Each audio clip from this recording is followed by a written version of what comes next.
Hello, I'm Prof Arceneaux, Professor of Media Studies at San Diego State University. I'm making this video for my students, maybe students in JMS 200 right now or students in another class, also for my colleagues.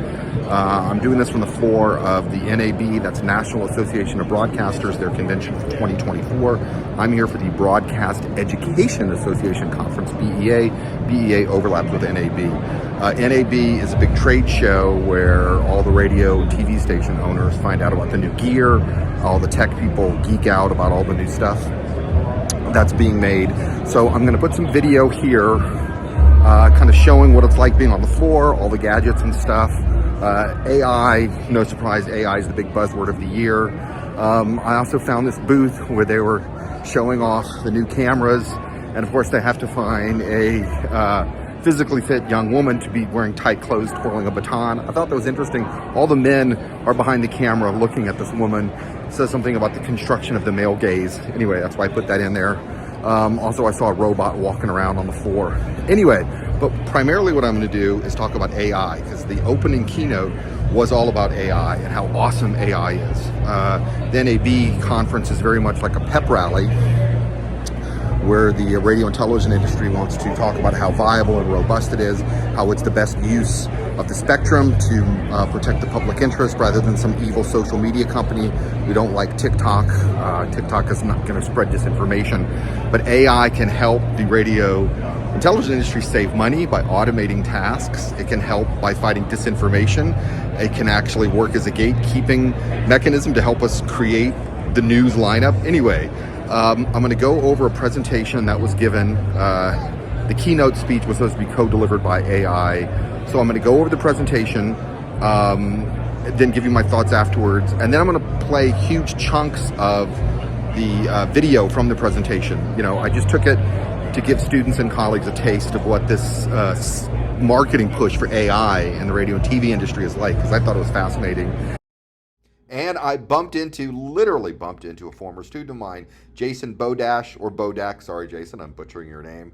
I have seen him there at NAB before, but I wasn't planning on seeing him this trip. He's a colorist and deals with post-production. Basically, after a movie or TV show is done, he makes sure that it looks as good as possible and every possible format, aspect ratio, yada, yada, all that super technical stuff. AI in media study.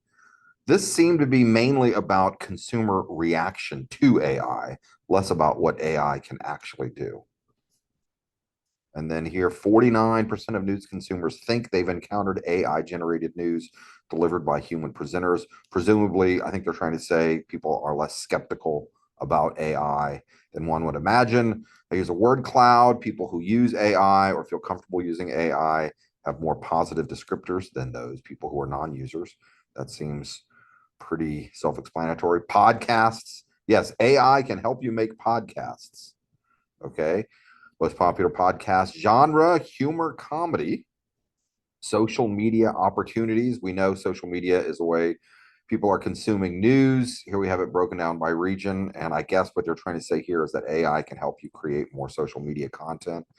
This was interesting. Who do you trust when you ask consumers, who do you trust to create AI generated content? And we have local news websites and local TV stations ranking very highly. So that was another selling point, is that, hey, we're talking to the people in the room. You are the radio and TV broadcasters in your small town. You're already a well-trusted voice. Consumers will trust you with AI. But starting Friday, things start to heat up. We're expecting sunny skies and a high of 53 degrees. Perfect weather for a walk in the park or a patio lunch. We have 45% of TV news consumers believe AI can aid newsrooms in picking better stories. 54% of TV news consumers think AI could provide better and more accurate weather forecasts. We got a question about listening to the radio or listening to music. What is AI going to do for you? Company is investing in the future of the media industry with AI-powered systems and research to understand and shape the future. And now get on your feet for the world's first keynote, presented by a human and an AI robot. Here are today's co-presenters, Futuri CEO Daniel Anstanding and world-famous humanoid robot, Amica. Good morning, NAB.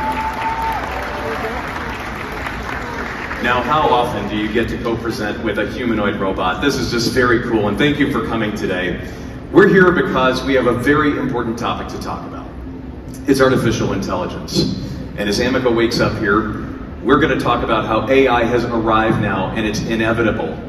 It's actually among us in this room. And you're already doing my job.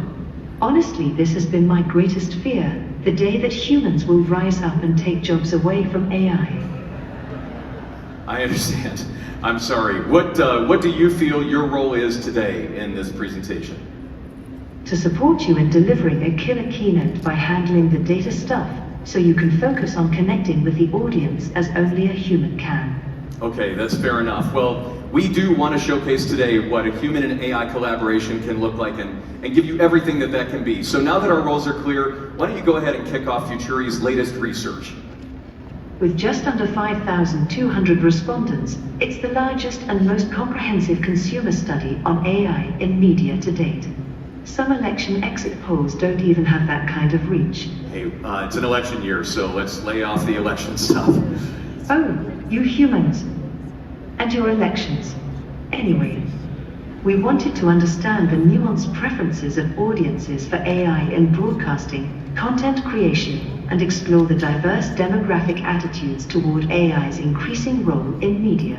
You know what, the bottom line is that, and in fact, at least once per week, 63% of podcast and on-demand customers are going to listen for news, information, or even talk shows.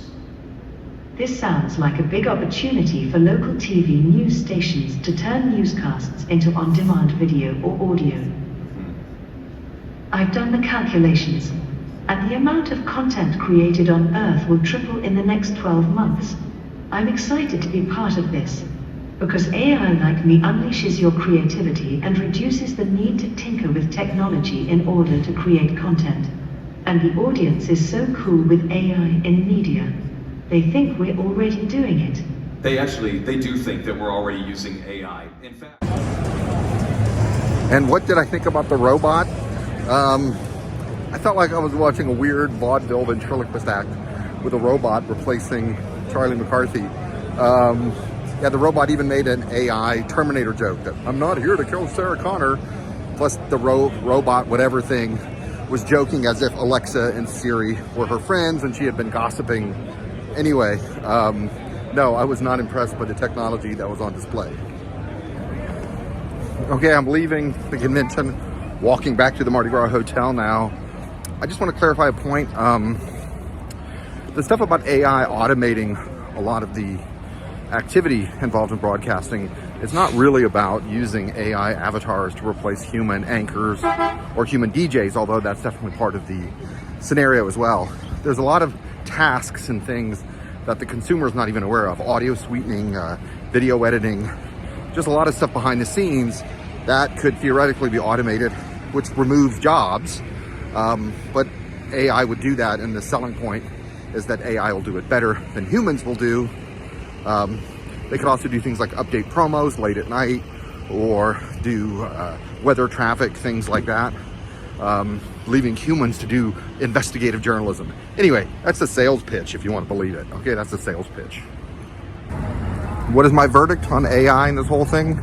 I think there's probably some benefit that can be derived from the ethical and intelligent use of AI, but I think the promise that I saw here at this keynote address was way, way, way overblown, okay? Evangelical. Just, the idea that it will save humans time so humans can do the things better that humans do, and it won't be that significant of a disruption. No, I'm not buying it. And it was so sort of one-sided and just over-the-top utopian when the presentation was done. This guy behind me, who's a station owner from Alabama, I could tell from his accent, he said, kind of looking in my direction, that man sounded like a preacher. And you know what? I would agree with that assessment.